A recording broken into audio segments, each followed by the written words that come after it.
Yeah, shalom, shalom, Christ. You want the class, sir? Con, yeah, what was you calling this? I just actually started. Oh, I give you like 5 minutes a lot. Come.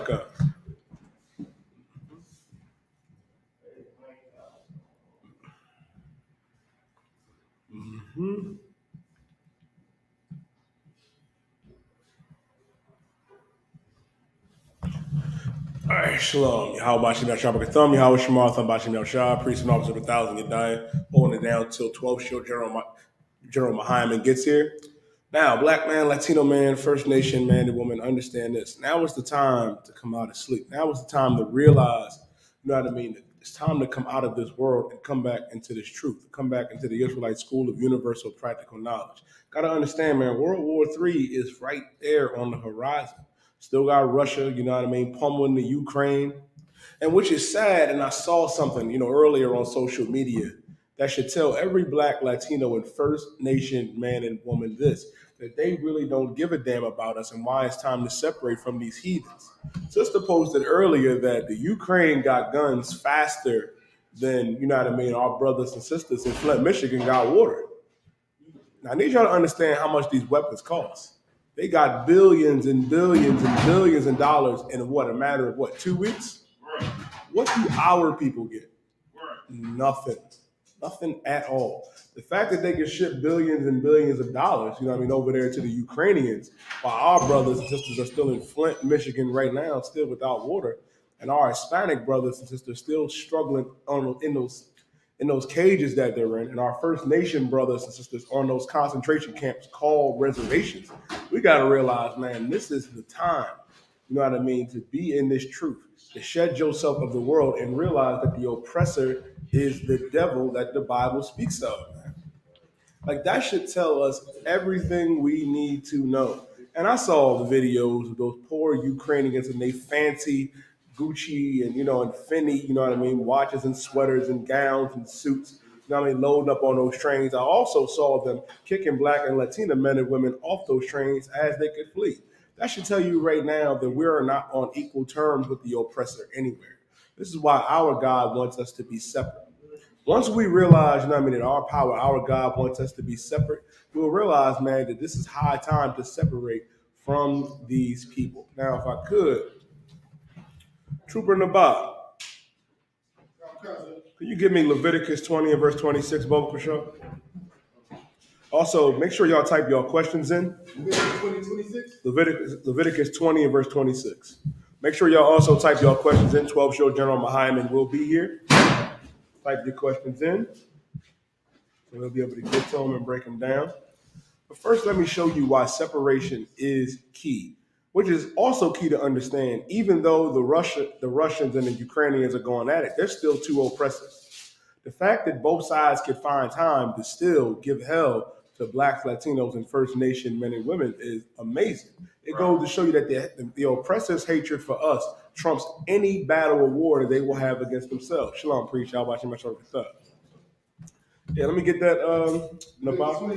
Leviticus 20, verse 26. This is the book of Leviticus, chapter 20, verse 26. Malaki, you can hold Matthew chapter 24, verse 6. And ye shall be holy unto me. The Lord told the children of Israel, which are the First Nation man and woman, that Seminole Indian man and woman, that Latino man and woman, and that black man and woman, that we should be holy. Holy ain't your grandmama with that feathered, hat on in church. Ain't your auntie or your mama or your pastor or your imam with the white robe and gown on. When you look holy up, holy means to be set apart. Holy means separate. God is telling the children of Israel that we should be separate. Read on. But I, the Lord, am holy. But I, the Lord, am holy. Meaning God is separate. Which should tell you this, that God does not give a damn about the Russians or the Ukrainians. I see all the videos, Malaki. They saying, oh, Putin, old Pooh Shiesty, the real Pooh Shiesty, is giving the oppressor over there that's protesting in Russia 8 years in prison, the adults.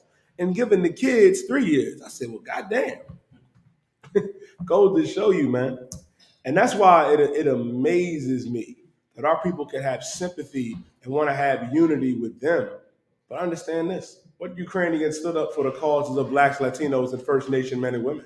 I just discovered a week ago, Malaki, that there's a heavy Ukrainian presence in the city of Philadelphia. We was at camp, and I was like, God damn, all these protesters, all these Ukrainian flags, all these oppressors. I said, damn. I said, where did all these Ukrainians come from? The real question is, where were y'all at when Rashad Brooks was murdered? Orlando Castillo, George Floyd, Breonna Taylor. I can go on and on. That's why we have to realize the Lord has shown us that we should be separate unto him, because the Lord is separate. Read on. And have severed you from other people. And have severed you from other people. God severed us from the Russians, from the Ukrainians, from the Africans, from the Asians, for good reason. Gotta understand this. What does it mean to sever? If I sever my arm from my body, it's no longer attached. We have no attachment to these other nations, man. We don't owe them anything, but they for damn sure owe us for what they have done to God's chosen people. While the Lord told us that we should be separate unto him, for he has severed us from other people. Read on. That ye shall be mine. That ye should be mine. Meaning we belong to the Most High. Understand that, black man, Latino man, First Nation man and woman, when you want to pray for Russia or the Ukraine, that we belong to the Most High. And the Most High don't give a damn about the Russians, the Ukrainians, or the oppressors here in America. With that being said, I'm going to pass the class off to Priest and Officer 5000 Marat. Wow, to give you a powerful, ain't? All right. Shalom, Israel. Y'all Bashim Yahushua Barakatah. Y'all smile, fun Bashim Yahushua. Priest and Officer Marat, Officer 5000 in the Israelite School, UPK. Yadai, what was you going into? I heard you talking about Ukraine and separation and why we should separate from the oppressor. Bring it up, you know what I mean? The oppressor has really never been there for us, you know. It brings up, you know what I mean, how our people have sympathy for the struggles of the Ukrainians and the Russians, neglecting, you know what I mean, the struggles that we go through right here in America. Right, acting like our struggles ain't nothing. You know what I mean? Can I get Zephaniah 2:1? It's one thing for the oppressor to get hurt. It's another thing for us to get hurt. When the oppressor gets hurt, people die. When we get hurt, we just die. What I'll take it. You know what I mean? I get a tad bit of strong too as well. When the oppressor gets hurt, nobody can do it if that's too wild. I know you're on some more. I mean, when an oppressor gets hurt, missiles get shot. You know what I mean? Bombs get dropped. You know, thousands of people die when the oppressor gets hurt. 9/11, you know, how many people died in 9/11? 3,000? How many people died in Iraq? Like 3 million. I mean, it wasn't even the same. Because when the oppressor gets hurt, you know what I mean? Awapanya, Barak, y'all Bashim Yahushua Barakatah.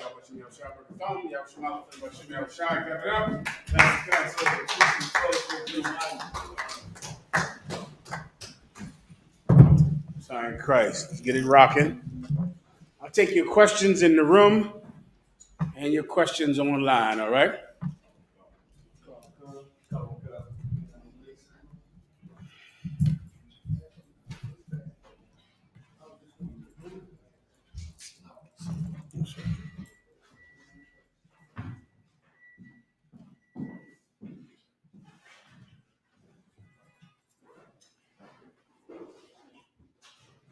Whenever you're ready, let me know. Of course, as usual, we'll go over the last days, the Third World War, Armageddon, the plagues that we're living in right now, and the plagues to come. We'll go over those precepts, all right? As well as answer any questions that you might have. I'll give you a few minutes if you need it. You got questions? We got a question online. Go ahead. I was going to say, Shalom, General. If I may, can I get a general breakdown of Jeremiah chapter 2, verse 24? And what does it mean when it says in her mouth? Solid. You can go ahead and read it for the brother, all right? Look at Jeremiah chapter 2 and verse 24.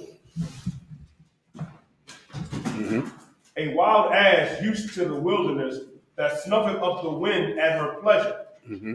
And her occasion, who can turn her away? All they that seek her will not worry themselves in her mouth. They shall find her. Mm-hmm. Let's skip above it, about 2 verses, all right? Go ahead. The book of Jeremiah. I'm sorry, tell them where you are. The book of Jeremiah, chapter 2, and verse 21. Mm-hmm. Yet I planted thee a noble vine. One second, Malak. Verse 24 it says, in her month, not her mouth. Okay, is that correct, Yediah? Oh, in her month, Was that his question about in her month? Yeah, in her month, All right. In her month, Okay, I'll where are we at again?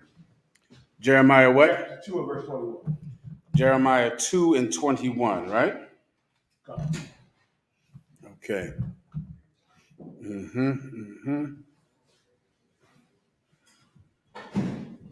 I got you. All right, go ahead and read 19. The book of Jeremiah, chapter 2 and verse 19. Thy own wickedness shall correct thee. Read that again. Thy own wickedness shall correct thee. If you want to understand the point or the spirit behind this breakdown, it's right there. Thine own wickedness shall correct thee. What does that mean? Meaning, as opposed to someone trying to teach you right from wrong, as opposed to some of you who in the world might have had a good father, or all of you who have good fathers right now in the UPK, there's an education that comes from someone explaining to you that you should correct yourself, that you shouldn't do the things that you do. Then there's that other thing. That other thing is when your actions correct you. When you're allowed to go do the thing that you are convinced and committed to do. And then you'll learn just what your father was trying to say. You understand, right? Continue. And thy backsliding shall reprove thee. And your backsliding will reprove you. Reproving means to correct. What does backsliding mean? The metaphor is that you're going forward. You're going forward. Imagine up a hill. You're going forward. You're pushing up a hill. And then because of the weight of the burden that you're carrying up the hill, or the weakness in your legs, or fatigue for the long journey upward, you begin to slide backwards down that hill. That's a metaphor for going back into the world. And it's so poignant in that you slide back. And that's how it happens. It's never like a direct, I'm in the truth, I'm in the truth. I hate the Lord and I'm in the world. It's always I'm depressed. I miss her. I miss him. I'm not getting the thing that I want. My old friend started to contact me on Facebook. That old girl, I saw her yesterday. And then you begin to slide and slip and slide and slip until you're at the bottom of the hill, right? And then you're going to learn, right? Then you're going to learn. Once you backslide, once you slid down and went back to smoking weed, back to sniffing cocaine, back to being a whore, back to being a homosexual, back to being a liar and a thief, and just in general, what you were in the world was just someone that no one could rely upon. No one could trust. No one could depend on. A sinner, a lawbreaker. Once you're there, then you'll learn. Then you'll learn. Come on now. Anytime you're ready, Daniela, please. Go ahead. Could a precept for this be the end of Proverbs 24:16? Let's hear it. I appreciate it. For a just man falleth 7 times and rise up again, but the wicked shall fall into mischief. You want that to be a precept for sliding backwards? Yes. Yes, you can. Yes. It's not the point, but it is a similar metaphor, right? From being up and coming down, from going forward and now sliding back. All right, go ahead. Next.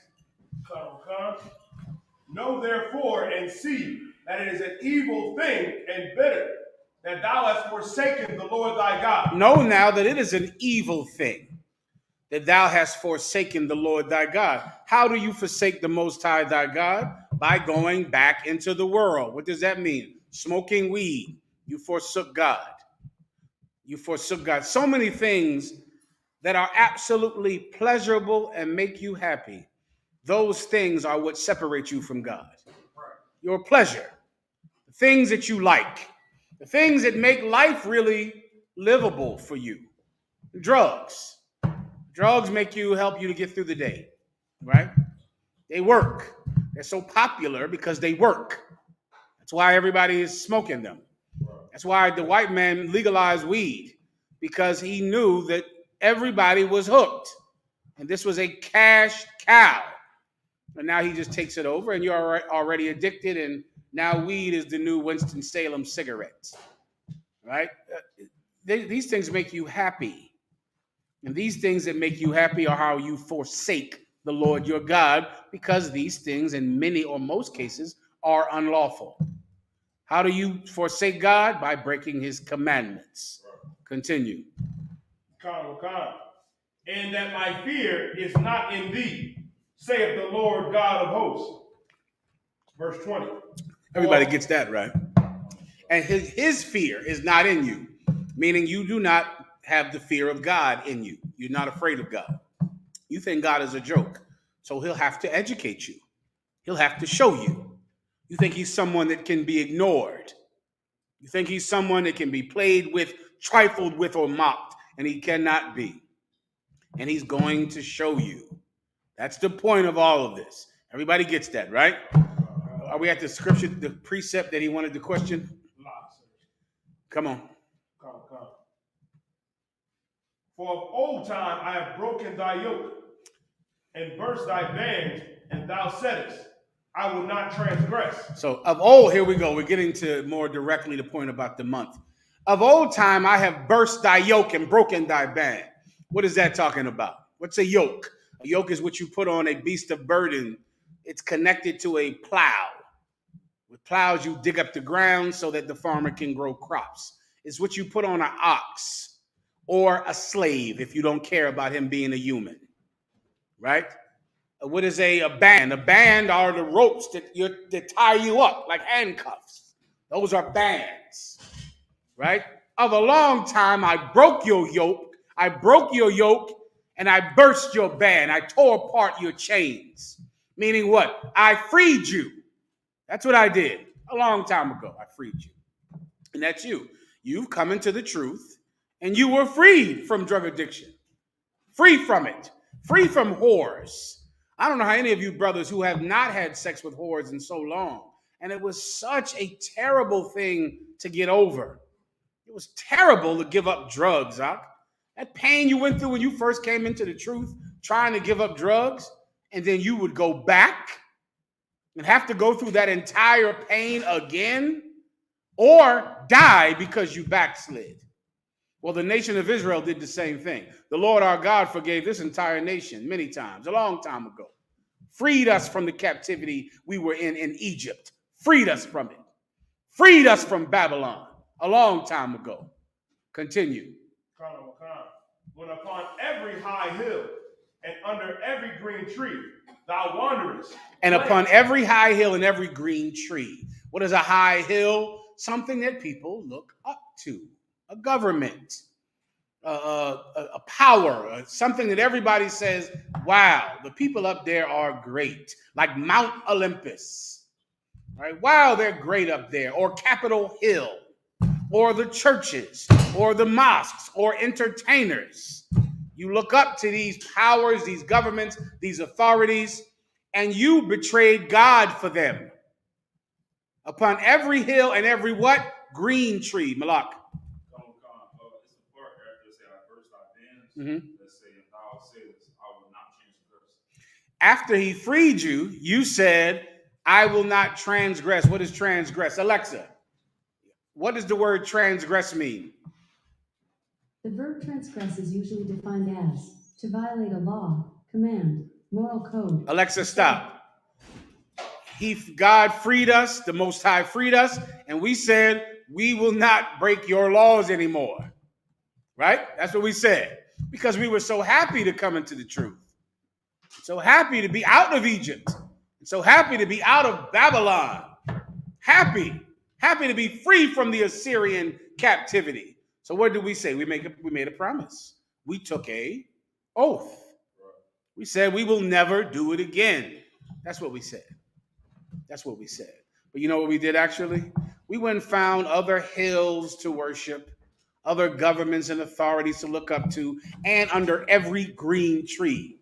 That's what I need for you to understand now. Why is the Most High emphasizing the color of the tree as opposed to just a tree? Why every green tree? Malak. Would it be symbolizing the freshness? A little more how the life in the tree. This is not a dry, dead tree. No one wants anything to do with that. The kingdom of heaven is like unto a mustard seed. It's small. It's small. It's not the thing that everybody goes, wow, look at all of the people in this church. Wow, look at all of the people at the St. Patrick's Day parade. Wow, look at all the people at the Million Man's March. It's not a dry tree. It's something that everybody thinks is beautiful and wonderful and full of life. And you hoard yourself under that tree. You betrayed God for that green tree, for that pleasure. For that pleasure. That's the path to betraying God. Pleasure. The thing that makes you feel good. That's what's going to cost you your life. That. Continue. And under every green tree thou wanderest, playing the harlot. All right, I think I just broke that down. Go ahead. Verse 21. Yet I planted thee a noble vine, probably a right seed. Yet, if you want something to go to and go up to, I planted you a noble vine. You think these green trees are better than me? You think these hills are better than my holy mountain? I planted you a green, a holy vine, which is the Most High's favorite fruit, which is the symbol or his favorite plant, which is the symbol of the tribe of Asher, the Colombians and Guatemalans, and not Guatemalans, but Colombia to Uruguay, the chosen people of God. I planted you a grapevine. You could have had all the grapes you wanted. But you chose that tree. You chose that mountain. When I planted you a holy vineyard. Keep going. How art thou turned into the degenerate plant of a strange vine unto me? How are you turned into the degenerate? Alexa, what does the term degenerate mean? As a verb, degenerate is usually defined as to fall below a normal or desirable level in physical, mental, or moral qualities. Alexa, stop. Instead of taking the Lord's vine and having that, will you go take this perverted tree? This plant, this is what you want? You chose Christianity. That's what you want. With the Ku Klux Klan and your supervisor being in the thing. And you want to be Christian. That's the thing that you chose, right? I'm sure it had nothing to do with you being bullied into it your entire life. Nah, you chose to be Christian, right? Just with George Bush, the cops, and you. You chose that. That's what you. All right. You want to be a drug dealer. That's what you want. Because that supposedly ends poverty. That's what I hear. Always hear the drug dealing is like what you have to do for money and going to help you with poverty. But that seems to be the thing that makes you poor. Right. It seems to be the thing that is going to make you're going to go from living in this terrible apartment to living in a jail cell and defecating in front of another man. I don't think it makes you money selling drugs. Not as far as I could tell. I think you're going to have a public defender when you get that case. That's what it seems like is happening, right? You chose being a drug dealer over being a priest. That's what you decided to do. Being a PPP loan scammer. That's the degenerate thing that you chose over being a priest of God. All right. You'll learn. You will learn. Continue. Verse 22. For though thou wash thee with nitrate and take thee smut soap, yet thy iniquity is marked before me. Yet I take you and I wash you. Nitrate is like it's not pronounced that, like niter, I believe it's pronounced. It's like a chemical like lye that, that cleans you up. It gets all of the impurities off of you. People put it in soap, right? and what's the other thing? Niter and what else? So, Soap. There you go. Though I clean you up, you're still dirty. I keep cleaning you and cleaning you and cleaning you. You're still dirty. Off the topic, you can take this and take it to your baptism breakdown if you want. Plug it right in with the other baptism scriptures, all right? Though I wash you with soap. Read that again. For though thou wash thee with nitre, and take thee much soap. Though thou wash thee, meaning you wash yourself with niter and with soap. Go ahead. And take thee much soap, yet thy iniquity is marked before me. Yet the sin doesn't go away, no matter how much you wash yourself. I pray you understand. The sin does not go away. Washing yourself, you can keep washing. Wash with much soap, and the sin will still be on you. Continue. How canst thou say, I am not polluted? How can you say you're not polluted? How can you say that? Polluted, of course, means defiled, poisoned. Continue. I have not gone after violin. So one more time. Baalim. Baalim is Baal, which is what? This is Jeremiah? That was one of the main gods, if not the main god, that the people were worshiping in the southern kingdom during the time of the prophet Jeremiah's rule. They loved the god of Baal, or Baalim, meaning all of the different little versions of Baal. Baal for your family, Baal for your farm, Baal to make you happy, Baal to kill your enemies. And they loved Baal. Baal mainly to make you rich, because he was a farming god. And farming meaning your crops are prosperous and they grow, and crops are money. They turn into cash back then and today. And people loved Baal. How can you say you aren't dirty? How can you say you haven't turned to Baalim? Continue. See thy way in the valley. Know what thou hast done. Look at your way in the valley, meaning watch the path that you're on. Look at yourself. Look at what you've done. Look at what you're doing. Look at the filthy way you live. It's disgusting. A lot of your homes, brother, I tell Commander General Yohana, pray I never get in charge of this nation, because there are things that I would do that would be terrible. Terrible things that Commanding General Yohana would never do. I see the white man forcing women to sterilize themselves. And I hear people say, well, the white man has a forced sterilization. Forced sterilization. I say, what does that mean? And they say, well, they're forcing women to get their tubes tied and to have, what's that thing called? You can't have children anymore. No, when a woman can't have any more kids. Forcing them to have come on. No, the other one, the major one, where they get rid of everything. Nuh-uh. Hysterectomy. Thawada says, hysterectomy. And everybody talks about it, brother. You know what I think to myself? I've seen the children that those women have. I've seen them sell them to drug dealers once they have them. Sell them to drug dealers. Sell them. I've seen the mother where she tells the girl, listen, we got to do this for money. He just wants us to have sex with each other. And we'll have sex with each other and he'll give us money. And convince her daughter to do it. And I hear people complaining about forced hysterectomies. You pray for the good health and longevity of Commander General Yohana. Right. You pray for that. Pray for that. Because I look at it and it looks like, my God, every child you have, you create something filthier than you. You are the generational curse. You're it. You're the reason that there is a generational curse. It's you. And if you have a child, you're giving that child the curse. How can you say that's wrong? Look at you. Look at the path you're on. Look at what you're doing. Continue. Thou art a swift dromedary traversing her ways. Say that word one more time. I believe that's a bird. Where is it at? Jeremiah chapter 2 and verse 22 toward the end. 1 second. We have other questions. Any other questions in the room? Of course, I forgot my damn glasses. I can't see any of y'all in here. Jeremiah 2, you said, right? Come, 2 and verse 22, sir. Bear with me. Oh, damn. I'm doing my phone. So I can. Go ahead. Dromedary. A dromedary. Alexa, what is a dromedary?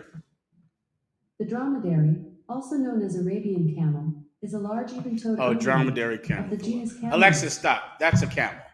A dromedary is. It's like a camel that's the usual one you see all the time. There's a few different kinds of camels. It's that one that can really, really go a long time without water.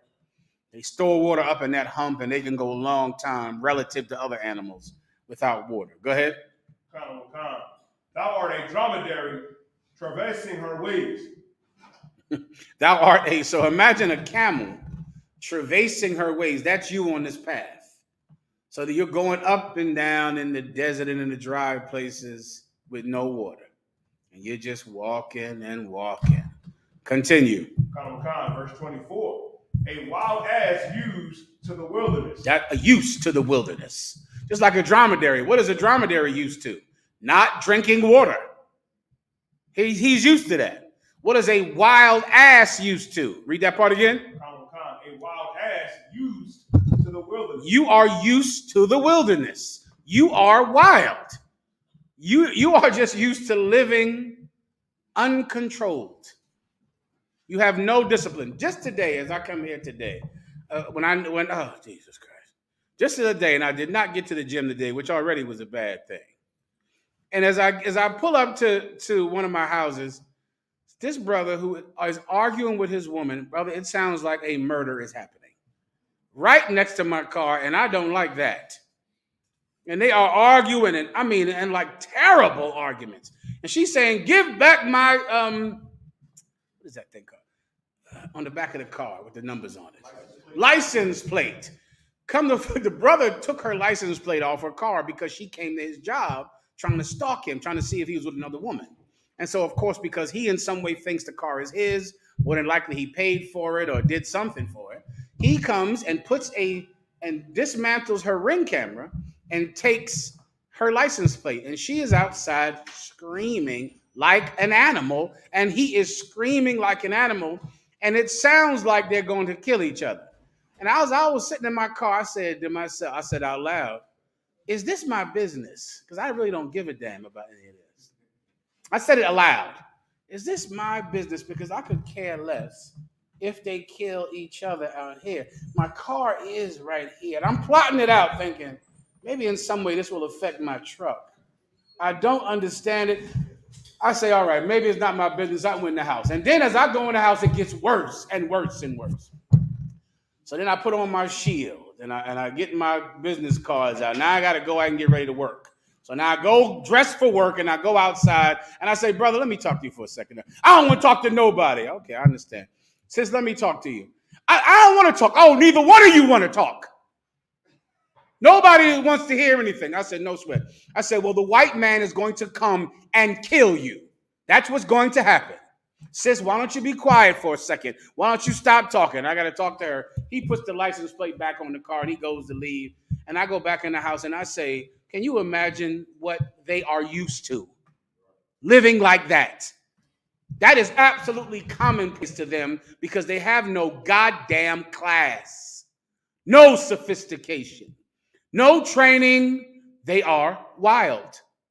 Absolutely wild in every way. And they think it's normal to just fight each other in the house. It's not normal to get in physical fights in your home with your wife. That is not normal. I guess normal to you because you're a wild ass. You're like a camel who never gets to drink water. So even though there is no water around, to you, it's normal. To someone else, they say, what the hell am I doing here where there's no water? But you're a stupid camel, and you just walk with nothing to refresh you. And so you think it's normal to fight with your wife in the street, and you stupid bitches. No, when I say that, I'm talking about women in the world. She is screaming at him, screaming and screaming. And he's saying, this because you called me a effing faggot. This is because you called me this. I ain't no effing faggot. I don't care if the cops come. I don't care. And he's saying this, like, and I'm looking at him and I'm thinking, this cat is fighting for his manhood. She has insulted him so much then now he has to fight for his manhood. And domestic issues, brother, this is why they're the most dangerous issue in the world, because it's a crime that you commit that you don't care anything about thinking about how you can get away with it. Do you understand? If you were to rob a Bangkok, do you know how many points you would think at so you didn't get caught? A bank robber, you're thinking about the witnesses, the time that the police get there with the response, how you can get out of there, a disguise. If you were shoplifting, you would think about wearing clothing so you could shove the things in your pockets. You would see where the manager is. But domestic issues make you myopic. Alexa, what does myopic mean? The adjective myopic is usually defined as pertaining to or having myopia, a condition of the eye in which parallel rays are focused in front of the retina, objects being seen distinctly only when near to the eye. Stop, Alexa, stop. Myopic means you can only focus on one thing. So you're committing a crime. You're going to take her license plate, smack her down in the street, bust her head open to the goddamn white meat, which is a crime that you have no idea you're committing.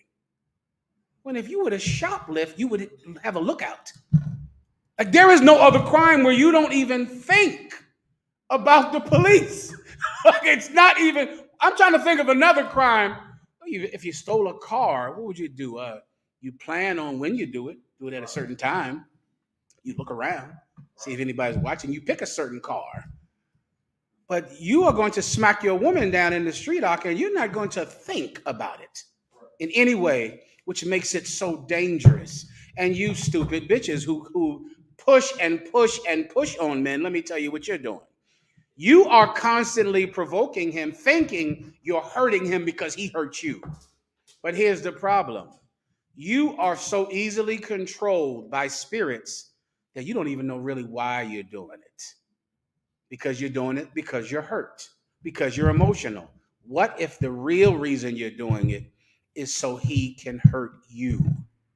What if the real reason you're doing it is because the pain you're going to cause him is to put his ass in jail for 30 years? That'll teach him. What if that's really how he's going to get hurt? Because he's going to go to jail for 30 years, that effing faggot.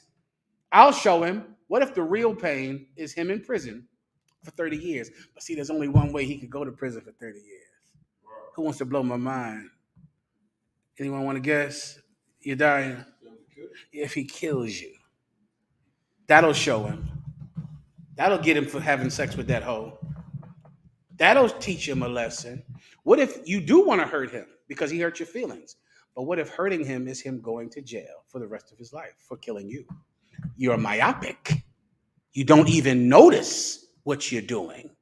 You are wild. You're a wild ass. You're a camel who doesn't even care that you're dwelling in a place with no water. I pray you understand. I know you do not. Continue. That snuffeth up the wind at her pleasure. Snuff up the wind. Who knows what that's talking about? Snuff is like snort, right? Snorting. She snorts up the wind at her pleasure. Snorting up the wind is like what a donkey does when it's angry. Like, you just snort the wind up at your pleasure. All you are is emotion and lust and desire. What's the desire that this donkey feels? I almost gave you the answer. I should probably move on because now we're to where the question is. This donkey, it says her pleasure, correct? Her pleasure. It's a female donkey. She snorts up the wind, smelling for something. Smelling for something. Continue. In her occasion, who can turn her away? In her occasion. What's an occasion? A time. In her time, who could turn her away? She wants it. She wants it bad. It's her time. Continue. All they that seek her will not worry themselves. All they that seek her, they're not going to worry about her. Who are the people that would seek a wild ass? A farmer. Someone that wants to catch that ass and bring him into the farm. Bring him into the place where they can feed him and domesticate that wild ass. Make her a decent farm animal. Make her an animal that's productive, has a job, and gets fed every night, and gets housed in the winter. But I can't look for her. Why? Because she's at her time. She's in her time, so I'm not worried about her. Continue. In her month, they shall find her. Now, what's her month? In her month, they will find her. Come on. Her time to be found. That's not what you need. It's a little bit about animals. When she's in season, what does that mean? When she wants to F. When it's time for her to have sex, you'll get her then. You'll be able to draw her right in. You'll get her in. So Salakia, when I say them draw her in, I'm talking about the other asses, right? The other asses will find her in her season. But you can't worry about her if she's in season. Why? Because she's searching for penis. So you as a farmer can't be focused on her because you'll never get her. They're going to find her when she's in her season. Who is there? The male donkeys. What are we talking about? The Lord is comparing Israel to an animal that just has to get effed. And if you try to domesticate him, you're wasting your time. Because she has to get effed. She's an animal. That's it. And that is all she cares about. She's in her season up. She's in her season. She's in heat, which is what the point of all of this is. Like the Lord is comparing Israel to a donkey in heat.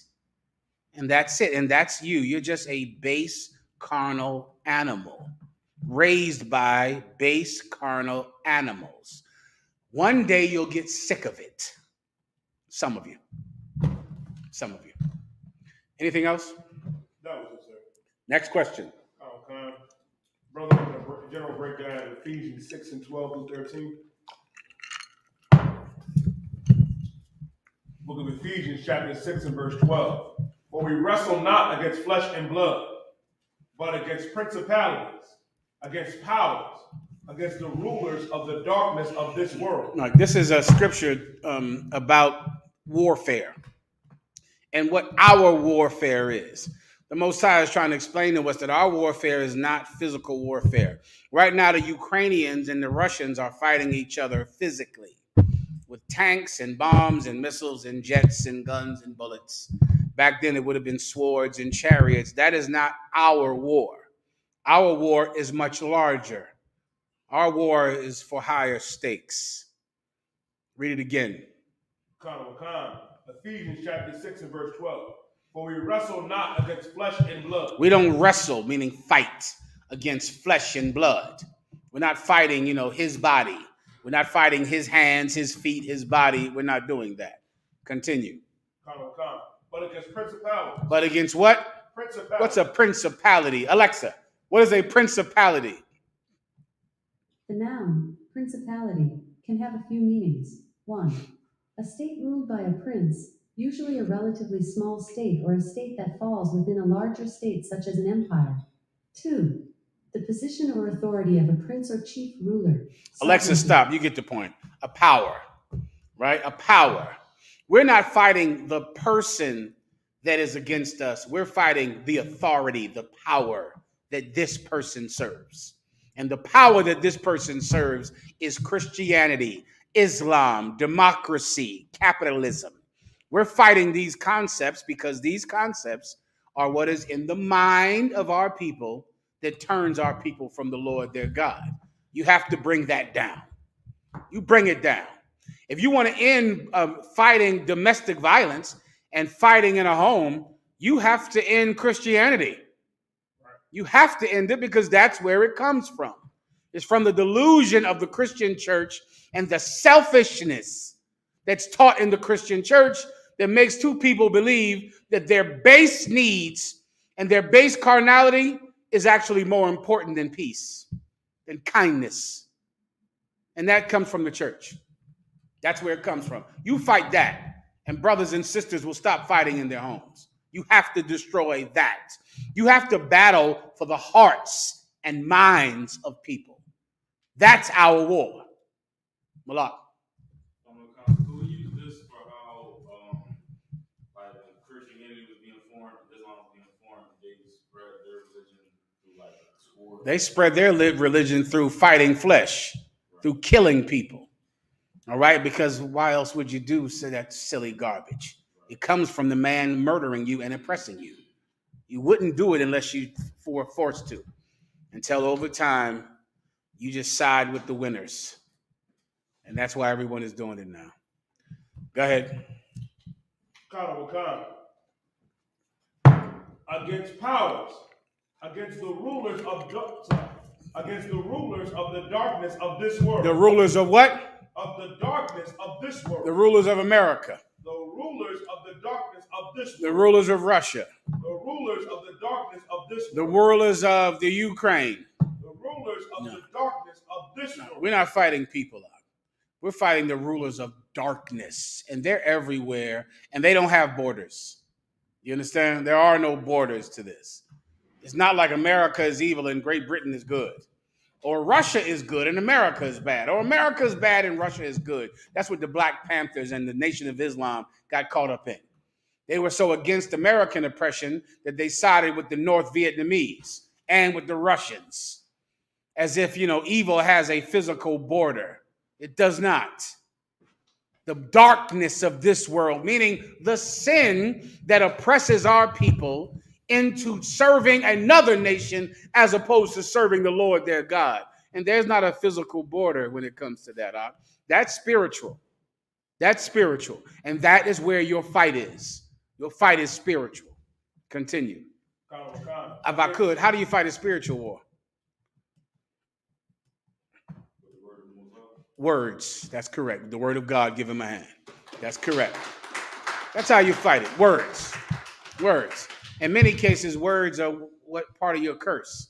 Because you heard your mother call your father a effing faggot.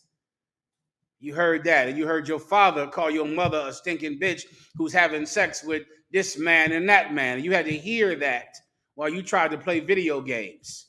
And you're listening and listening and listening to that. And that taught you that you were a piece of garbage because that's where you came from. Garbage. Right? Well, you're going to have to say some words to heal that brother and heal that sister. You're going to have to use words. And if you want your words to really have power, show them that you're living them as well. I pray you understand that. Continue. Against spiritual wickedness in high places. In what? In high places. In high places. And that's Christianity, democracy, communism, socialism, whatever you're into. All of it is against God. All of it will teach God's children to obey their flesh rather than his words. Please.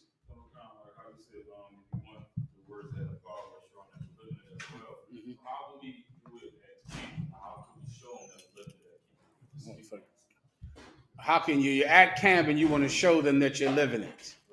Okay, the opportunity will be arise. It will. The opportunity will arise at camp. It happens. It happens where you're going to have to show them that you mean what you say.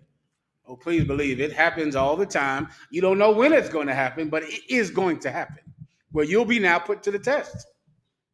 You say all this. Well, here we are. Let's see it, and then you show them. You'll know. You know what you say. That's the key. You know what you say. Well, just know this.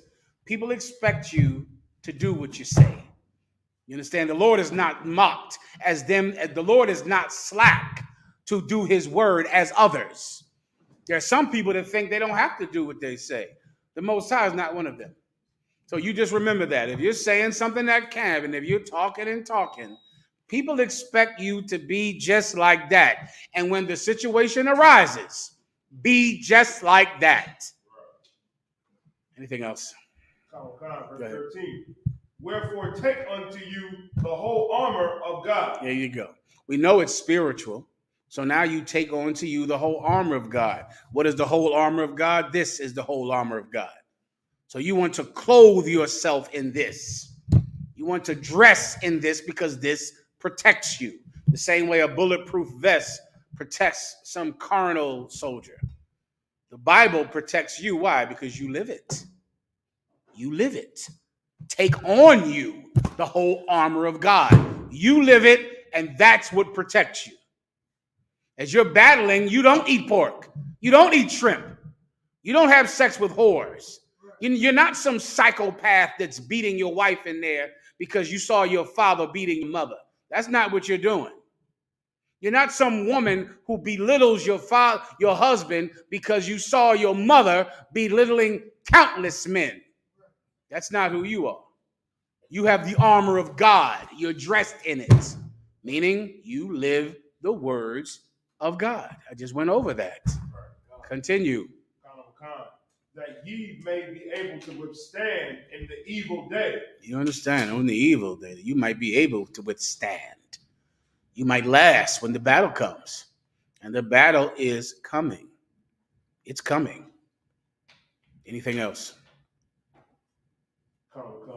Finish it, and having done all to stand. Having done all, you get that, right? The battle is coming. Well, you better do everything, so that you can stand in that day.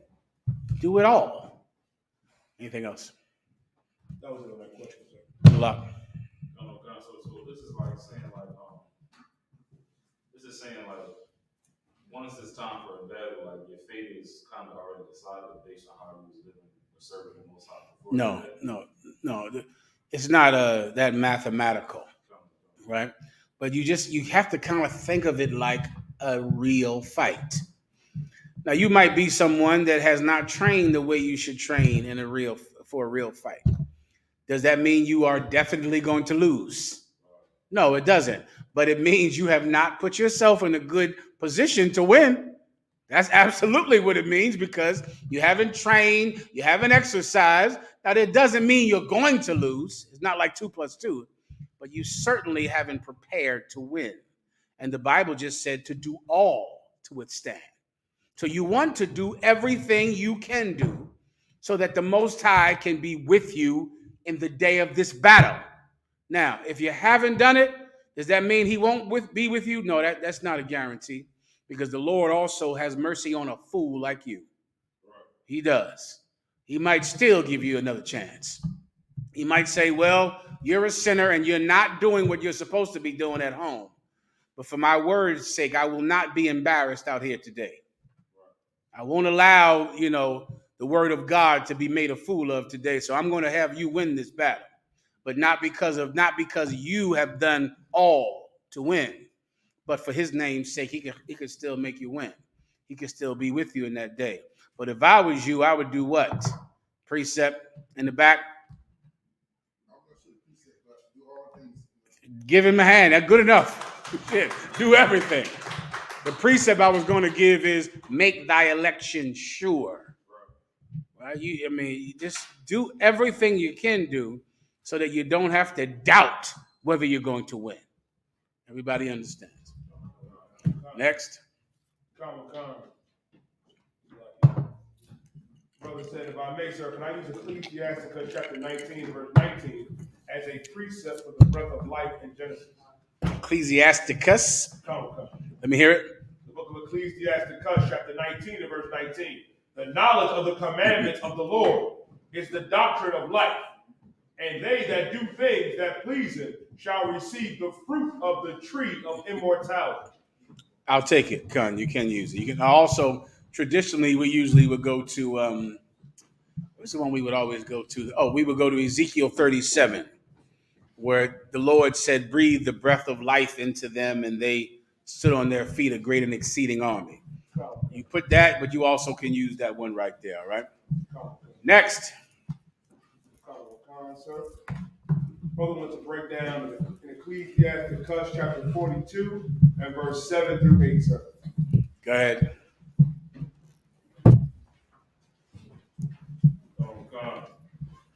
Ecclesiastes chapter 42, verse 7. Deliver all things in number and weight, and put all in writing that thou givest out. This is a Bible precept that teaches us a civil law. This is the precept against cheating one another. This is about business. Remember, this book teaches us how to have a good family and personal life. And it also teaches us how to be a nation, how to have commerce, how to be a nation of people, and how to govern ourselves with laws. So in business, you want to do what? Read that again. You want to deliver all things in number and in weight. Well, how much water am I buying from you? About, this much. Something like this. Don't do that. Because, of course, then one of you will feel cheated.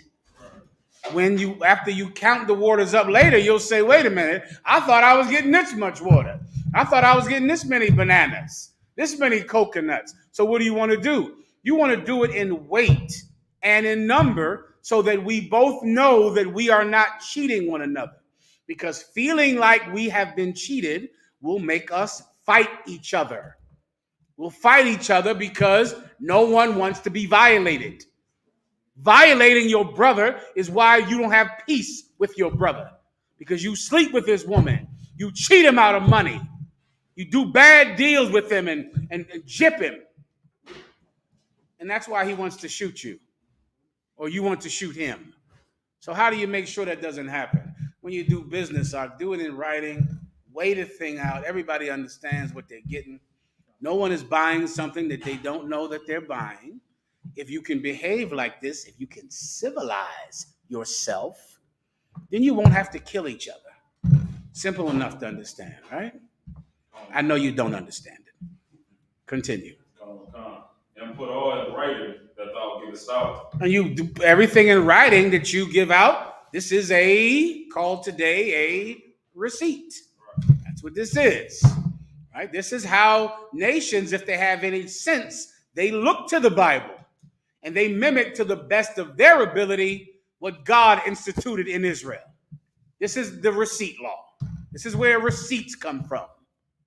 The white man didn't think of it himself. The Arabs didn't think of it themselves. It came from us. We give out receipts. Why? So that there is no dispute later about the business that transacted here today. This is it in writing. Everyone understands. Next. Or receivest then, verse 8, be not ashamed to inform the unwise and foolish, and the extreme age that contendeth with those that are young. Read that one more. Is this part of the question I need to get asked? Is this it? Verse 8. Did we read that? We are reading now. Okay, go ahead. Be not ashamed to inform the unwise and foolish, and the extreme age that contendeth with those that are young. Be not ashamed to do what? To inform the unwise and foolish. Sometimes, oh my God, sometimes you think to yourself, is this my business? Because I don't feel like getting involved in it. I don't want to get involved in some domestic dispute. Then I got to kill some cat and his wife out here for God knows what. I don't want to get involved in it. But sometimes you might have to get involved in it, but you better be damn careful, because breaking up a fight is how Moses had to go on the run for 40 years. All right, after he had to kill this cat. So you got to be careful with it. Don't be ashamed to correct them. So, of course, you got to think about how you can do it, how you can correct them in a way that protects you. Everybody understands. Don't be ashamed to correct some idiot, some fool. What might make you ashamed, which is going into the next part of the breakdown. Why might you be ashamed to correct a fool? Because of who he is in society. He might be someone that people look up to. He might be older than you. You still can't be ashamed to correct him. You got to find a way to do it. And of course, the Bible teaches you to do it like you would a father, to admonish him like you would a father, but you're going to have to correct him if he's an idiot. A lot of you young brothers, you're around some brother who is a drunk and an alcoholic. And you're sitting around him because he's older than you or been in the truth longer than you, and you don't know how to say, you drink too damn much.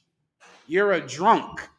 You can't say it like that because he's over you in rank and he's a senior to you in the school, but you have to say it. You have to say something to him.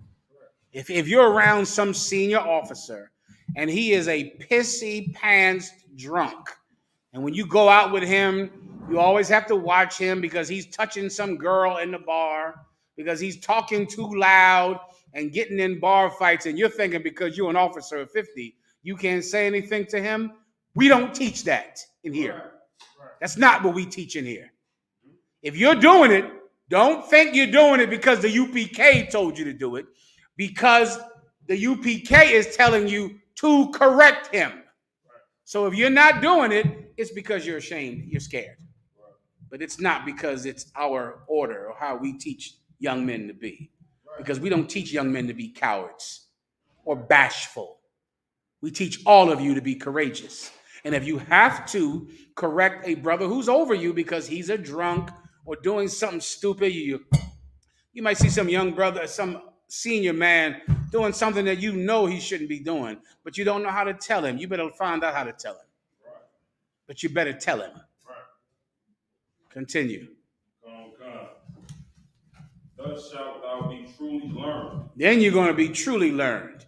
When you can go to the aged person and help them. Give them the help that they need. Learn how to talk to them in a way that is not offensive, but is still corrective. That's the point of all of this. All right? Next. Come on. This is one last part. Go ahead. And approved of all men living. And one more time. And approved of all men living. And this is how you get approved of all men living. Because you're not ashamed and bashful to correct someone. You know how to do it. You're not just sitting there, his brother's driving drunk, swerving all over the goddamn road. You sit in the passenger seat scared to death, praying, saying the Hebrew, our fathers, as opposed to saying, Salakia, sir, but I'm going to have to take command right now, as is our protocol. If he is incapacitated and has an inability to be in command, you are honor bound to take command at that time. Sir, pull over now. I'm taking command in this car. I'm ordering you to pull over now with all due respect. You have to pull over now. If he doesn't, you get on the phone. At the end, you write an incident report about how you had to take command in that incident. And if you were wrong, you'll be corrected. If you were right, you will be rewarded. Everyone understands. Next. Brothers, shalom, y'all watching that show. Would you give a breakdown about Passover being in April and not 2 weeks ago? Fake camps are saying Passover already happened. There's no precept about Passover being in April or March or December. Passover is in a season. Fake camps don't know anything about the Bible, and in most cases, they're just putting the Passover for something that's convenient to them. I haven't seen that since I've been in the goddamn truth. They find some way for the Passover to be convenient to them for some silly, stupid reason, and they make it then. And of course, they don't know how to read those lunar charts or do any of the math that's extensive to know how to do the Passover. They don't have enough sense to be in the UPK. How in the hell could they know when the Passover is? Anybody with any goddamn sense would be in all black. A trooper in the UPK. A trooper in the school has more education than some cat in a fake Israelite camp. How do I know? He's not even in the school. How much sense could he have? How much knowledge could he have about the stars and constellations? This idiot doesn't know enough to come fall in line. Whatever. Listen, do the Passover whenever you can. Guess what? Your Passover is not real anyway. So have it in December 19th. Pick a day and have your Passover because it's a congregation of sluts and sinners anyway. So what difference does it make? You think I would care when the IUIC has their Passover? Half African, half murderers, half rapists. The niggas in the Passover are Africans who murder women. Have your Passover whenever you feel like it. Do me a favor though. Try to have your Passovers whenever you want, but just have less murdering Africans there. That's more beneficial. Come on. Yeah, the Sakaris had theirs in the strip club. Now have it on whatever day you want, but just have less prostitutes there. You can have it when you feel like having it. But as far as some fake Israelite telling us that we're wrong with the extensive math, you haven't even been in the truth at all ever. How in the hell could you know what was passed down from Ariah, Yeshaya, Kazak, Lahab, Yaquab, Shar?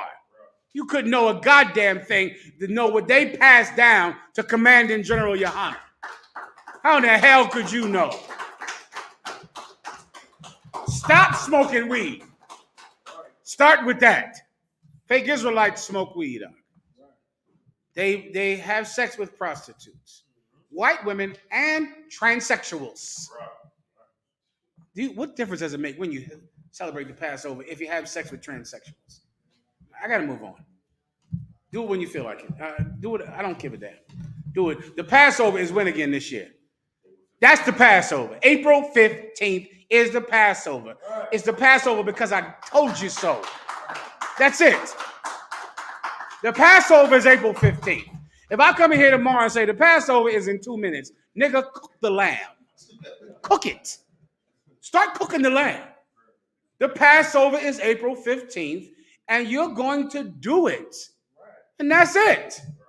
I got to move on, man.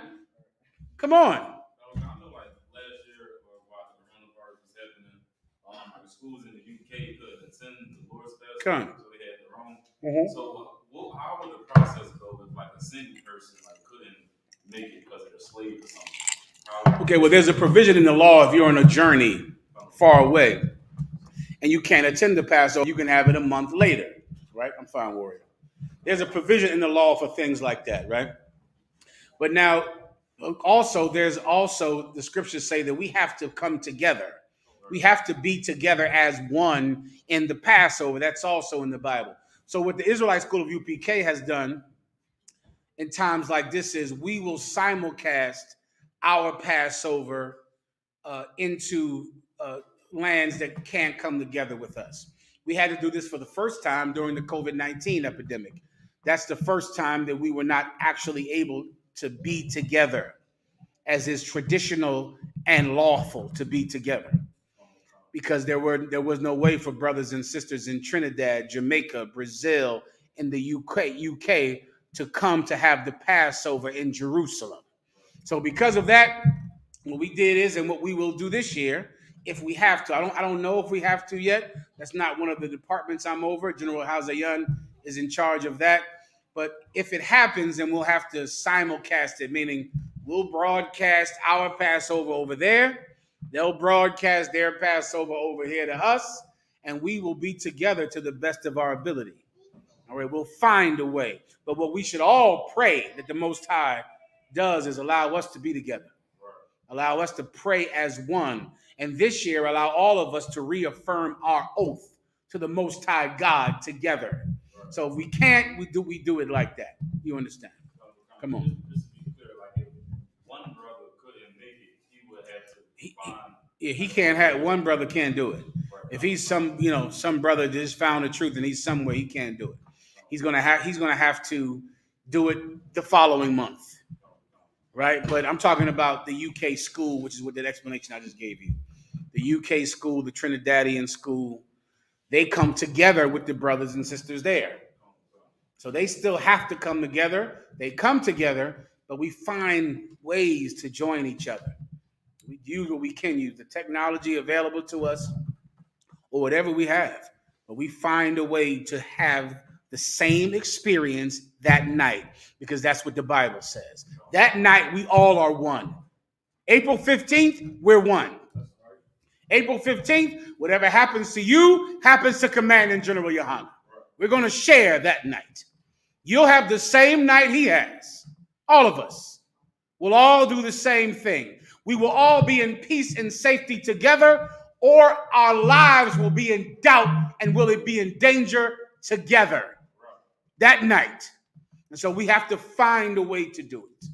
Do you understand? All right. Come on. That's a question. Go ahead.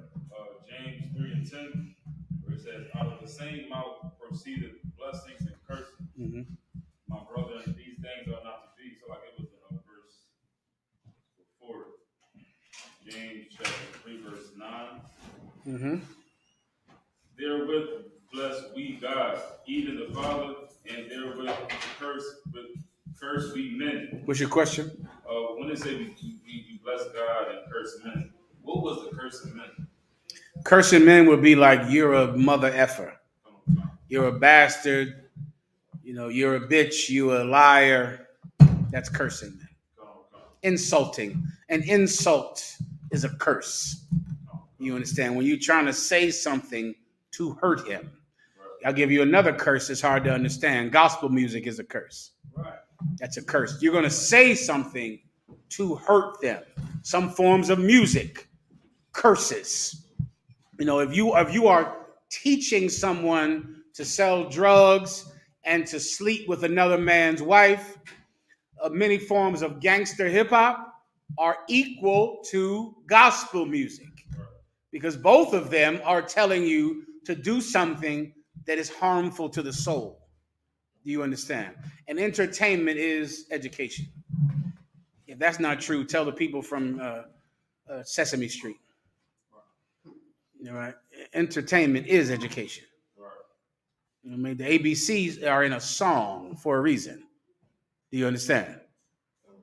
The ABC is a song because entertainment is education. And so when you talk about murder, you make people murder the same way you teach people A, B, C, D, E, F, G, H, I, J, K, L, M, N, O, P. When you talk about Jesus and God loves me no matter what, and he loves me, he knows my heart, you're teaching people to be sinful and wicked and that God will forgive them. Well, then no one will do anything that's right because God will forgive them. Gospel music, gangster rap is all the same thing. You get my point. It's no different. Next. Who made the food? You made it. What's your name, sis? Say again? Alwara, give her a hand. Officer in the cars, rip the water for the food, sis. These sisters in the UPK take good care of us, brother. Excellent care, married to excellent men. Next. Question on Adam and Eve. So it's the story of Adam and Eve. Did Eve take wicked doctrine on the nations that was likened to trees and stars? That's what I've always heard. Did Eve take, when she went and learned about the other nations, wicked doctrine of the other nations? Yes. I'll take that. Wicked doctrine, meaning she was, in essence, Adam was never supposed to learn about what the other nations were doing. But I might need to give you one caveat. Try not to give it to you. How do you really learn what the other nations are doing? How do you learn? Come on. By doing it, give him a hand. And that's what Eve did. Okay. When you read the Bible and it says the tree of knowledge of good and evil, right? The knowledge of good and evil is doing evil and doing good. And now you know you have the knowledge of good and evil. Precept, Adam did what to Eve? And she became his wife. Adam did what? Adam knew Eve. Knowing in the Bible is doing. Do you understand? Which is why the Bible says, Adam, read it for him, please. See me one more time, Danielle. Which is why Adam said what? Malak.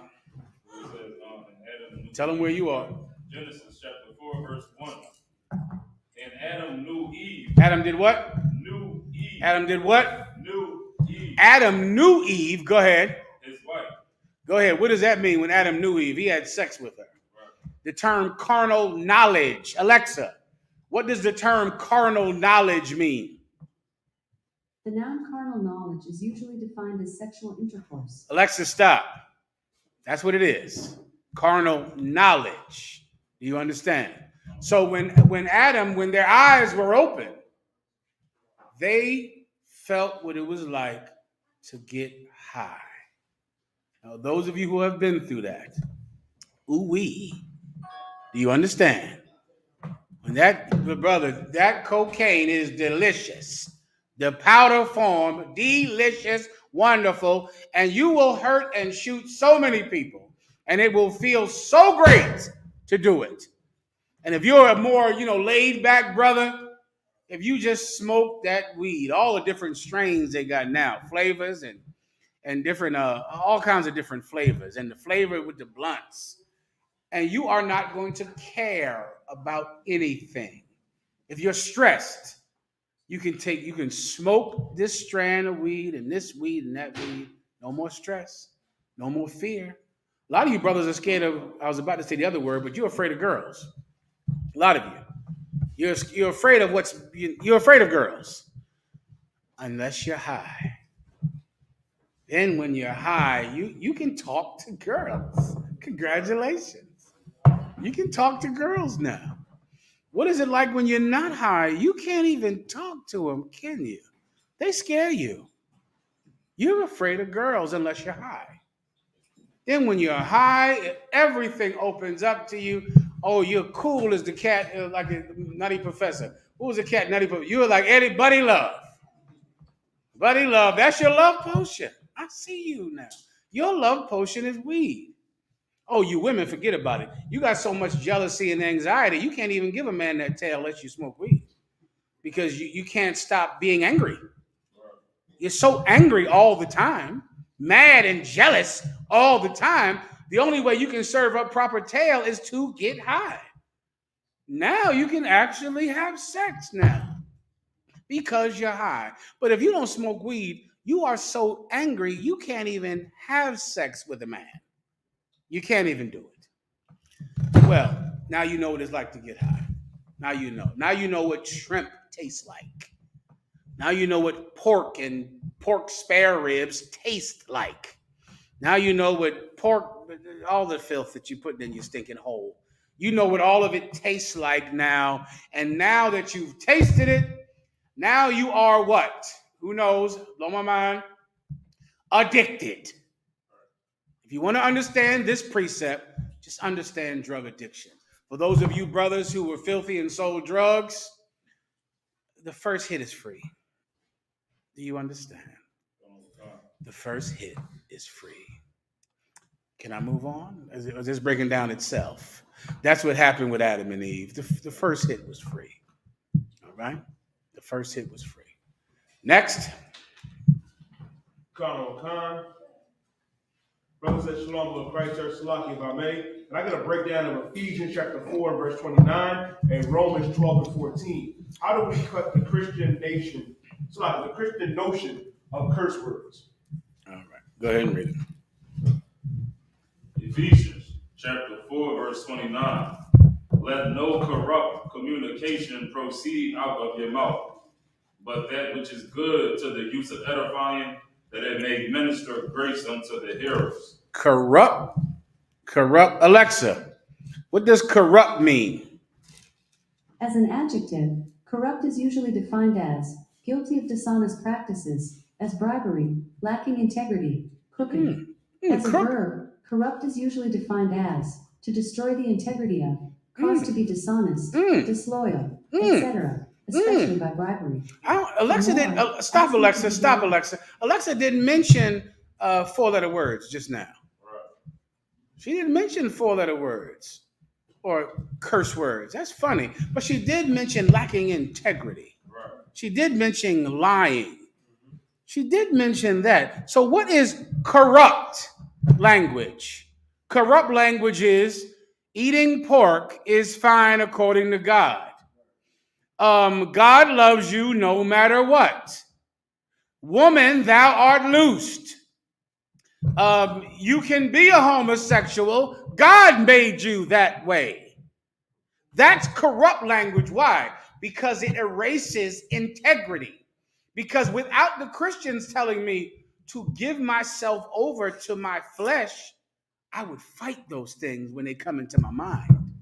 I would fight it. There are people out there that would fight being a homosexual. They would feel it because they've been molested. They went through traumas, and they would have thoughts about having same-sex relationships. But they would go, no, that ain't right. God don't want me to be that way. Nah, man, that's against Leviticus. Wait a minute. I know I got molested, but I got to fight this off. What'd you say, Pastor? You said, God made me like this. You said, God loves me no matter what I do? Well, maybe I don't have to fight so hard. That destroys my integrity. There are people that know that eating pork is wrong. You know how many Christians know that scripture in Leviticus says not to eat pork? All of them. They read it and they go, damn, you can't eat pork, but what'd you say, Pastor? You said the law is done away with. Well, that helps because I was thinking about giving up pork, but since it doesn't matter, I might as well have pork. You destroy his ability to have integrity, to be honest, to be decent, to fight himself, to do what's right. Christianity those are curse words. You understand? Here's a giant curse word. Jesus is white. Color doesn't matter. Color doesn't matter. So when I ask you the color of God, it doesn't matter. So I have to look at a white picture of Jesus my entire life. See a white president and a white cop stepping on my neck. But the one time when somebody is black, and this is the most important black person ever, now this is the color that doesn't matter. This is irrelevant. You are hurting me by saying that. If I should be proud of the first black woman who's a Supreme Court justice, and I should be proud of the first black fighter pilot, and I should be proud of the first black heart surgeon, how proud could I be if I knew Jesus Christ was a black man? You are destroying my integrity. Christianity is a curse. It's disgusting and vile. And you shouldn't be talking like that. And you better watch your effing mouth if you're saying Jesus is white, because that's a curse word. That's a curse. You're hurting us by saying it. Come on. If I may, sir, one of the biggest curse words is you don't get grace unless you sin. Jesus Christ. Yeah. That's it. That's what they say. That's what they say. Christians teach people they have to sin. Speaking of fake Israelites, let me give you a story about a fake Israelite group. It was called the House of David. Now, many fake Israelite groups have spawned out of the House of David, right? They left the UPK whenever. I think it was in the 90s, right? I'm not sure. But after they left because Marshall was this one of the heads of the school named Marshall. He left the truth. They left with him. But slowly but surely, they begin to teach that the law is done away with. And you don't have to keep the law, hallelujah. But they suspected that some people were sneaking and keeping the law. Try to understand what I'm saying, because this is ridiculous sounding. They all promised that they did not believe in the law, that they were going to start to break the law because the law was done away with. But they suspected that some people were in there sneaking and not eating pork, sneaking and not eating shrimp. So they brought down a styrofoam tray of bacon to their religious place, and they said, well, "You got to prove that you're not keeping the law." And they made all of them stand up and come and take a piece of that damn bacon. Now go ask your fake Israelite group if I'm lying about that. Go ask them. They had to, because they thought they were sneaking and not sinning. They thought they were saying they didn't believe in the law, but were going home and actually keeping the law, you dirty bastards. So they had to prove it by eating bacon in front of everybody. That's a curse. Saying that the law is done away with is profane language. I think I just broke that down for you, all right? Everybody gets that. What you need is to go where Paul talked about, though I be rude in speech. Now, in every society, there are words that are rude. If you're in the UK, you can't say the word bugger. Bugger in the UK is a curse word. You understand? If you say he's a bugger, bugger means effer. You get my point? That's a bugger. I'm saying it because we're in America. But in the UK, you shouldn't say bugger because bugger is rude. And there are different maricon in Spanish. That's similar, like a mother effer. Do you understand? Different languages have words that are considered improper to say in polite company. Around women, around children, these words are rude. And there is rude speech that is not a curse, that is not profane, but it's impolite to use words that are talking about sex and things like that in front of people who you are not that close with. and it is impolite. And the Israelite School of UPK teaches our officers not to use profanity at camp or during class, which is why if an officer makes a mistake and says a so-called curse word, he should apologize and work on not saying it again. Does everyone understand? Okay, now read the rude in speech precept. This is a book of 2 Corinthians chapter 11 and verse 6. But though I be rude in speech. Who said this? The Apostle Paul. Right. Sometimes the Apostle Paul would say things that could be called rude. Rude. Right? Things that, you don't want to say it in front of the children and your wife, and, you don't want to say these things because they're rude. They're words that make people go, damn, that's about sex, or that's a word used for sex, or a word used for penis, or a word used for vagina. You don't want to say that all willy-nilly around sisters and, dignified people. It's too casual to say in every setting. Paul did that. Right. Paul said, though I was rude in speech. Go ahead. God. The book of 2 Corinthians chapter 11 verse 6. But though I be rude in speech, yet not in knowledge. Yet not in knowledge. Though my speech is rude, the information I'm teaching you is beneficial to you. Right. It's not like the curses they give you in church. Right. It's not like that. This information will help you. Is it rude sometimes? My apologies. The Israelite School of UPK, sometimes we say the word bitch. I don't know if you heard that before, but sometimes we will say the word bitch to make a point. I know it's rude, and no, children, don't say that. Don't say that word. It's not a polite word to say. But of course, the Bible calls a certain kind of woman a female dog, and we're trying to make a point that you shouldn't behave like that kind of woman. You shouldn't be like that. Is every woman that word? No, every woman is not a bitch. That's not true. Okay? But some women are. Is every man a deadbeat? No, some men are. Is every man a no good bastard? No, but some men are. What we're trying to do is discourage behavior so that we can uplift good behavior. All right? The speech is rude, but not the knowledge. Does everyone understand? Okay, I think, what time do I go till? Do you know? I think it's 8:45, I think. All right, 10 more minutes, let's go. Go ahead. So the rude speech would be what we call coarse language. Alexa, what does the word rude mean? The adjective rude is usually defined as discourteous or impolite, especially in Alexa, the stop. You get it. It's impolite.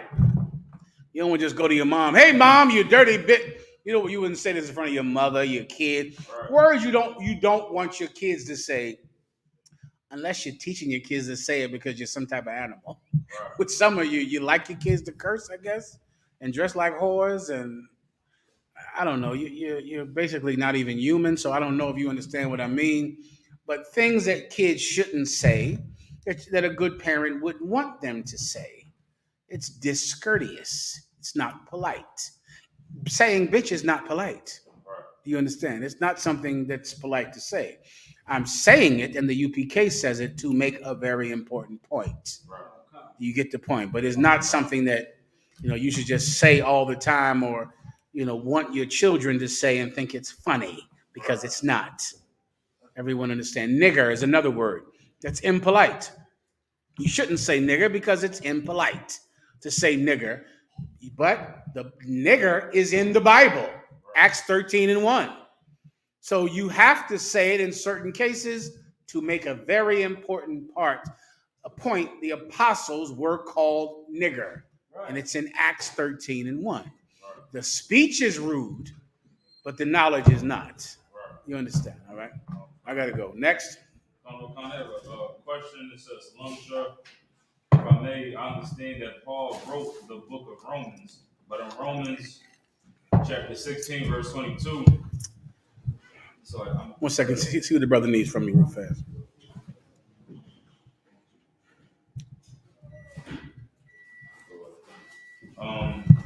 It says, I understand that Paul wrote the book of Romans, but in Romans 16 and 22, Tertius said he wrote this epistle. Is he saying he wrote that? Let me hear it. I'll explain. Go ahead. Romans chapter 16, verse 22. I, Tertius, who wrote this epistle, salute you in the Lord. All right, he's telling you what he's talking about right there. This epistle, I'll explain. Alexa, what is an epistle? According to Wikipedia, an epistle is a writing directed or sent to a person or group of people. Alexa, Usually stop. A letter is an epistle, which is what the books of the New Testament are mostly, are letters. So Paul wrote most of these letters, and then what's that brother's name? Tierras wrote this letter, and those all became to be called the books of Paul, Paul's letters, but Paul didn't write this letter. Does everyone understand? That's it. It's not, okay, we call them books or the Bible a book, but it's really a compilation of many different writings, not actual, not like an author sat down to write a book for publication. That's not what the Bible is. You have the books of the prophets, which was them cataloging their scribes or their young men, writing down what the prophet they worked for said. And he's scribing it, he's writing it down like a journalist, right? He's writing down what happens. And there's a young brother who's writing down what happens, and he worked for Jeremiah, Isaiah, Ezekiel, Obadiah, all right? Then you have the Chronicles, which were the scribes or the chief priests chronicling, writing down important bloodlines to prove the aristocracy of Israel, the ruling class of Israel. So you need their bloodlines, like we have written here on this poll. You need to know who their family is, because they're given power based on inheritance. And that's what the book of Chronicles is. And a lot of Kings is men who work for the government writing down what the kings did. Then you have the books of Paul, which are letters from prison. The book of Revelations are letter from prison. The Apocrypha, more prophets writing down what they went through. Leaders in Israel at that time, logging down old stories that were famous in Israel that had morals that we all should follow, like the history of Susanna or Job. They wrote these down to pass these down to next generations. Come on. If I could, like one thing I love about the truth, and I love that particularly like Captain Tazaria, when you go on a lot of platforms, a lot of times these other religions will try to go against the Bible. Right. And one thing that I love that the school brings out is, okay, you're against the Bible. Let's take the Bible off the table. What is your spirituality is beneficial for Black people? And when that question is asked, they can never give a straight point answer. But you ask a brother in the UPK, we give you the whole shebang. We'll give you the whole. Forget about it. And it's just amazing how the Lord really is alive in His Bible, and He's showing us how to rebuild ourselves, how to build ourselves up, build our neighbors, just having that correct love for your own people. Give him a hand. That's the damn truth. That's correct. Give him a hand. That's well done. Okay, let me wrap it throughout in the car. One more question, and that's that. Anything else? Any questions in the room? Any questions online? Come on. Question online says, Shalom General, can I get a breakdown on what the uncleanness in Deuteronomy 24:1 is? Go ahead. Match up with the fornication Christ talks about in Matthew 19:9. Does it match up with what is the uncleanness? Does it match up with fornication? Okay, he's talking about with a woman, if she commits fornication, you can divorce her, I believe. That's Matthew. Yes. The uncleanness is talking about the fornication. The reason it's, okay, for time's sake, right? There's only one reason that is lawful for a man to divorce a woman, and that is adultery. Right. Adultery. this is a sad fact, and brothers, listen to this carefully before you choose a woman. If your woman keys your car, she's still your woman. Right. If your woman, while you're asleep, cuts off your left hand, she's going to jail, and she's your wife. Right. Do you understand? If she embarrasses you on Facebook and shames you throughout the whole nation, she's going to be kicked out the school, more than likely, and ostracized, and you have a disobedient wife because she's still your wife. Oh, All right? Let me go further. If your wife has an abortion and aborts your baby, she'll be kicked out the school. No one will ever talk to her again. I'll order everyone to never speak to her again. And you have a wife that killed your child. Right. She would still be your wife. Oh, Do you understand? And you better understand that before you stick that penis of yours where you want it. right. You better get it. You better get what you're doing. All right? Because a woman can destroy your life. And in a lot of cases, you still have to stay with her. Right. So think about that when you're on Instagrams. Do you understand? So now, there was only one thing that she can do that will end the marriage, and that's sex with another man. It's over. And the reason that it's called uncleanness is because when a woman is unclean, she has to be separated from the clean. So she will have to be away from you, leave you, if she commits adultery. You cannot be with her anymore. She belongs to someone else. To have sex with your wife after she has sex with another man has just violated her husband. That's what you've done. You think about it like she's yours. Why? She has sex with him too. Maybe he loves her and thought that you and her weren't together. Isn't that what she told you when you met? That she wasn't with her man anymore. And you had sex with her. Now you think she's yours. Well, guess what she did? She told him she wasn't with you. So whose is she? She's no one's. You understand? I have no husband. Thou hast said well, for thou hast 5 husbands. You're right. You don't have a husband. You have 5. Do you understand? If your woman has sex with another man, that's her husband. Him, the cat she had sex with. So you can't touch her again. Otherwise, you're violating him because she had sex with him. So that makes her unclean to you. You can't touch her anymore. Do you understand? But there's a lot of ways she can hurt you that is not adultery. Okay, and that's the same thing. Adultery is the uncleanness, is the fornication, blah, blah, blah. Next. I thought in Deuteronomy 24:1, I thought this was when Moses was writing the book of divorce for the wild that was just like annoying or the husbands that didn't like. Go ahead. Mm-hmm. Deuteronomy 24:1. When a man hath taken a wife and married her, and it come to pass that she find no favor in his eyes, and he had found some uncleanness in her, and let him write a bill of divorce and give it to her hand and send her out of his house. Okay, Salaki. Okay, this is a little different, right? Uncleanness in her is not the same thing as fornication or adultery or unlawful sex.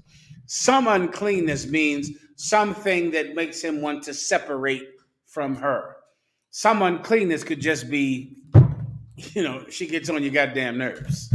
Like at that time, you could just separate from a woman just because you thought you couldn't work it out.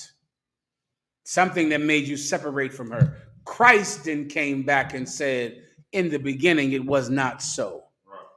For 2, he saith, shall be 1. And except for fornication, you cannot separate from your wife. So, Salakia, this is different than that. That's not the same thing. This is when Moses allowed us or suffered us to have divorce because Moses knew we could never forgive one another. And so because we could never forgive each other, rather than having homes where we fought constantly, which makes excellent sense to me, which is why I'm not in charge, Moses said, just leave her. Just leave him. Because all you're going to do is argue and fight every day in front of those kids anyway. Come on. I just want a question of clarification, sir.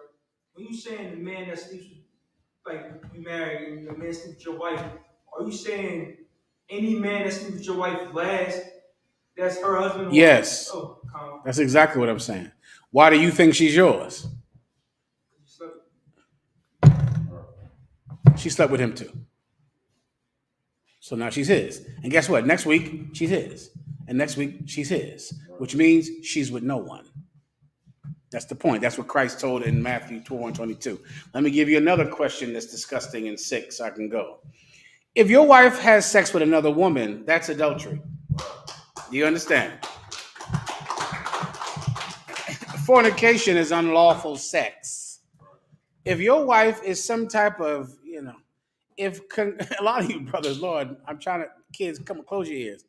If a lot of you want your wife to be that kind of person, because somehow it's a turn on to you to have your child's mother be a carpet munching, filthy thing, and she's going to raise your children, and you want her to be a lesbian? Okay, well, when she does that, she's not yours anymore. Right. If your wife molests a child, she's not yours anymore. If she has sex with the dog, which your wife probably will have sex with some type of dog, right? She's not yours anymore. Right. Okay? Fornication, unlawful sex. So you just think about all of those, right? Bestiality, homosexuality, adultery. Is that it? I think that's about all of them. She does any of those, she's not yours anymore. That's it. She belongs to the dog now. She belongs to Queen Latifah now. She's no longer yours at all. It's over.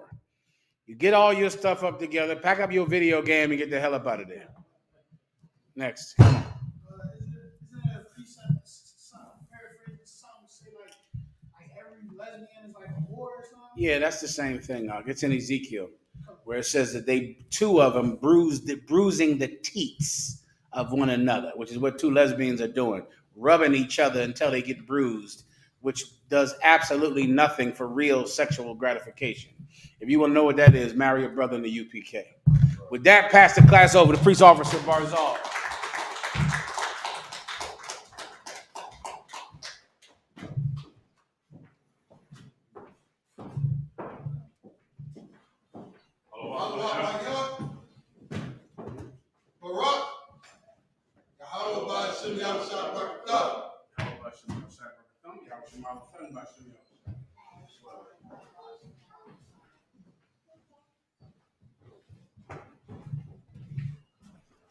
Isupk security announcements. We are the Isupk, started out on West, 125th Street, Harlem, New York, under Commander General Yahan. Rule for new brother and sister: when a new brother and sister comes into the school, they are off limits for 6 months. When a new brother and sister comes into the school, slacking, they are off limits for 6 months. They are to be saluted only. They are here to share themselves with the world. The teacher, if they need transportation, the teacher will arrange it. After 6 months, if a brother or sister has an interest in a particular person, he or she must get permission from the head to speak to a brother and sister. There's another 6 months in which the brother will court each other. After this month period, the brother and sister will get permission from the head to marry. Ties, which is a commandment, you read about this in the book of Numbers, chapter 18, verses 21. Also the book of Malachi, chapter 3, verses 8 through 10. Ma'ashra means 10% Hebrew, 10% of every penny of any increase the Lord gives you, give to the treasury department. Priest fund, free will offering for the priest, not mandatory, wherever so amount you would like to give. Up and coming Holy Convocation will be, again, the Passover, Friday, April 15, 2022. From Mount Akim and Aqua to check the bulletin board in the hallway. If any brother wants to be a trooper in the school, start to wear out black boots, shirt, pants, headband, or scarf. With that, just the brothers, like Mazel, which means to stand. In the Israel, we will get the brothers a courteous salute. In the Israel, I'm out Shabbat. Ayman, Barak, Yahweh Hashem Yahshua Barakatuh. Yazmatah, Sar, which means turn, face the sisters. Sisters Ayman, which means to stand. Your sisters Ayman Shabbat, be with your feet. 45-degree angle, your right hand clasp over your left. And we say Barak with an open hand, smack the chest, and say the salute back to the brothers. In the Israel, we will get the sisters a courteous salute. In the Israel, I'm out Shabbat. Ayman, Barak, Yahweh Shemar, Hashem Yahshua. Yazmatah, class dismissed.